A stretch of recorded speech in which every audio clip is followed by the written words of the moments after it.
और उसकी क्या संभावना है, इस पर लेकर विस्तार से चर्चा की गई चयन बोर्ड के अध्यक्ष महोदय से। और हमारी यह मांग भी थी, ज्ञापन भी प्रस्तुत किया गया और प्राथमिकता क्रम में हम लोगों ने यह रखा था कि विज्ञापित 4163 पदों की संख्या में वृद्धि किया जाए, इसलिए कि आपने पिछली मुलाकात में कहा था कि हम विज्ञापन 2022 का 2022 में ही समाप्त कर देंगे, लेकिन आप अपने आश्वासन पर खरे नहीं उतरे।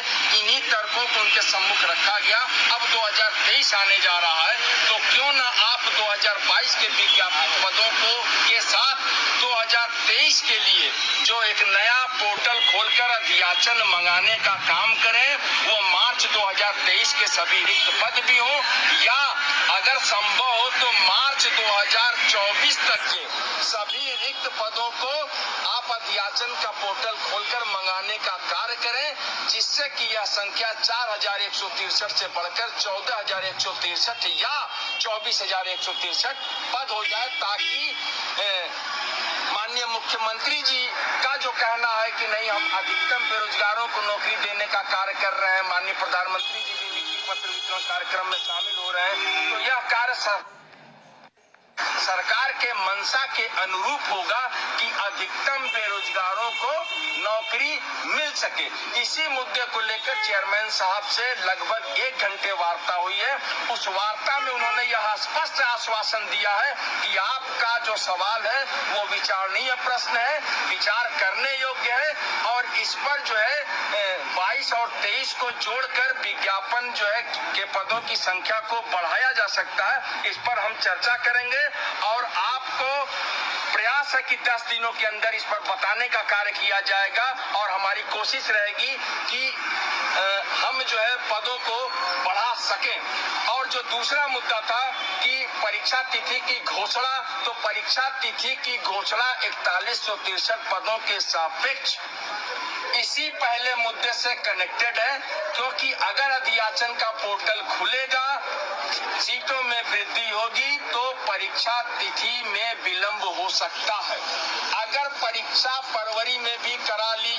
दोस्तों, आप जैसा कि आपने देखा, कुल मिलाकर के इनकी बात जो हुई चयन बोर्ड से, तो उसमें इन्होंने ये कहा कि अगर 10 दिन के लिए पोर्टल खोला जाए और फिर से अध्याचन लिया जाए, नए जो वैकेंसी से जो रिक्त पद हैं उनको भी जोड़ करके, और वैकेंसीज जो निकली हैं उनके पद बढ़ाए जाएं।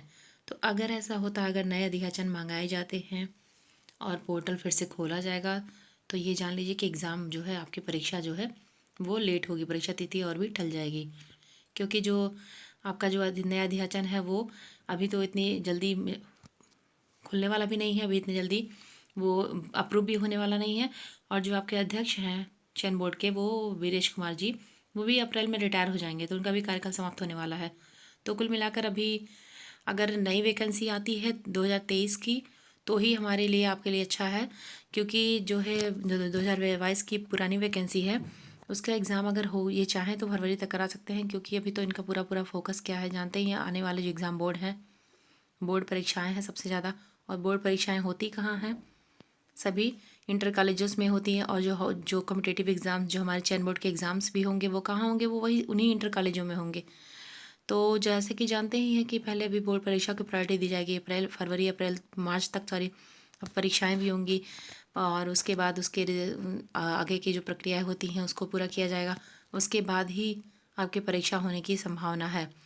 और अगर नया अध्याचन नहीं आता है, तो ये चाहें तो फरवरी के पहले, जनवरी लास्ट या फरवरी के फर्स्ट वीक तक ये परीक्षा करवा सकते हैं, अगर चाहें तो।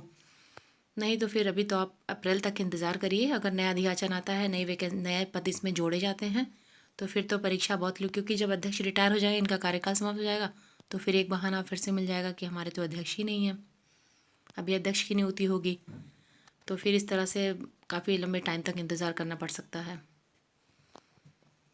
तो चलिए, जितना मुझे जानकारी थी उतना मैंने आपको बता दिया, और तैयारी अपनी जारी रखिए, क्योंकि तैयारी ऐसा नहीं होता कि एग्ज़ाम अगर लेट हो गया, पर मार्च अप्रैल तक होगा, तो फिर परीक्षा अपनी एग्ज़ाम तैयारी जो है परीक्षा की, वो स्लो कर दीजिएगा। जो स्लो कर देगा फिर उसके लिए तो मुश्किल है इस एग्ज़ाम में क्वालिफाई करना, क्योंकि लगातार जो निरंतर जो प्रयास करते हैं, जो भी लगे रहते हैं, सिलेक्शन उन्हीं का होना है।